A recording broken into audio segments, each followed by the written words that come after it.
Hair loss is a huge problem for people worldwide. In the U.S. alone, there are 50 million men affected by this and over 35 million women. It's nothing to be ashamed of. I've done over 16,000 procedures over a period of 20 years. My best work goes unnoticed. This is definitely something I want to do. Most people have seen someone who's had a great transplant, but they don't recognize it as a transplant. So that's the wonderful thing about the technology that we have today. But it's the hard part of the message to get across to patients because they only see the bad work. And so it's really helpful for millions and millions of people around the world for someone to say, okay, I've got the same issue that you've been dealing with, but I'm going to let you walk through this with me.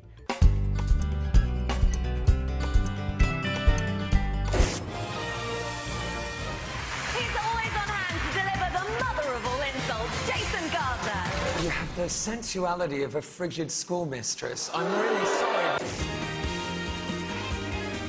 Hello, fellow fashionistas, and welcome to the wonderful world of this morning's style and beauty blog. Hey, Jason, how you doing? Very well. How are you? Good to see you again. So let's take a look at you. Okay. You comfortable today? Yeah, I'm ready. Yeah? Okay. Absolutely. Traveled 8,000 miles. I appreciate that. Hopefully you took a plane. Because I am a public personality, if my story can help other people, male and female, who go through what I'm going through, then that's a great thing. It's such a great thing that Jason's going to do this procedure and allow the public to know about it, because most patients that we do that are in the public eye, they don't let people know.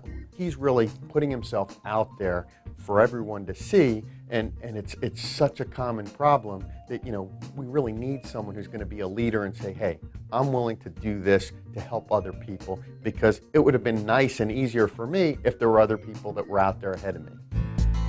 I went to see the hospital group on Harley Street in London, where I live, and they introduced me to their new director, Dr. Ziering, and he was great. He was able to talk me through exactly what the procedure and everything is all about. We'll harvest the tissue from here, and then we'll transplant it into this zone. I'm very lucky to be in such good hands. You know, this is somebody that is really a pioneer in this field. One of the hurdles that we have to overcome in the hair restoration industry as a whole, and for patients themselves, is when they look around and they notice a hair transplant, they notice the older techniques, and that's the doll's hair, the hairs that look like they're lined up like cornrows. They're big plugs. And that's just not the way the procedure's done today. So what I'm drawing now is just to give us a little bit of a guide as to what we want to do with your hair.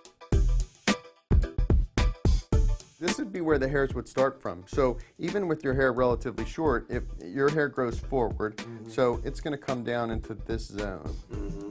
Yeah. And give us coverage through there. The way we do the procedure today is microscopic follicular unit grafting. We're actually taking tissue from the back of the head. This is hair that's not programmed to be lost. So genetically, it's going to stick around. And so what we do is we take that tissue out, we surgically remove that, I suture that area up so that immediately after the procedure, the hair covers over that, so you'll never see anything there. And then we take that tissue and divide it under the microscope. There's a microscope that I developed, Ziering microscope, but there are many out there that our field has developed that keeps the tissue cool, gives good visibility of the tissue so that we get the ultimate results. But then we divide those grafts into the follicular units.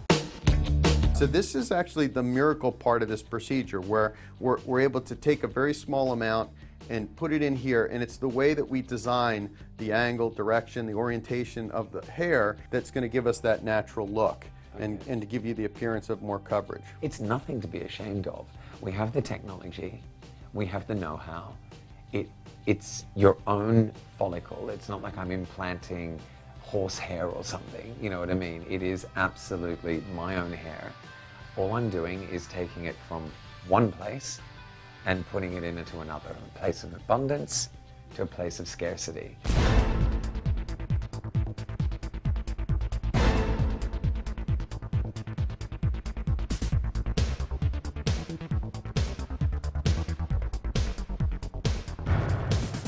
We had a great day with Jason. He's really psyched about the procedure. We were able to get grafts through this entire zone.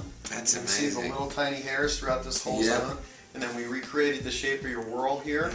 And I was able to get, if you can look back here, remember that little area? I even gave you a little grafts in through here as well. Fantastic. We actually were able to cover the entire zone that we set out to try to accomplish. So I was able to create a new hairline that was age appropriate, work on his temporal peaks, which really gives him good symmetry from the front when you're looking in the 3 dimensions. So the hardest part is just waiting. So these little hairs are all going to fall out over the next couple weeks. Yeah. And then they'll start to slowly start growing again in that 3 to 4 month mark. And you'll see the bulk of the change occur from 5 months to 10 months. I liked his quiet confidence. You know, with some people you just know. You know that they are very good at what they do. That's amazing.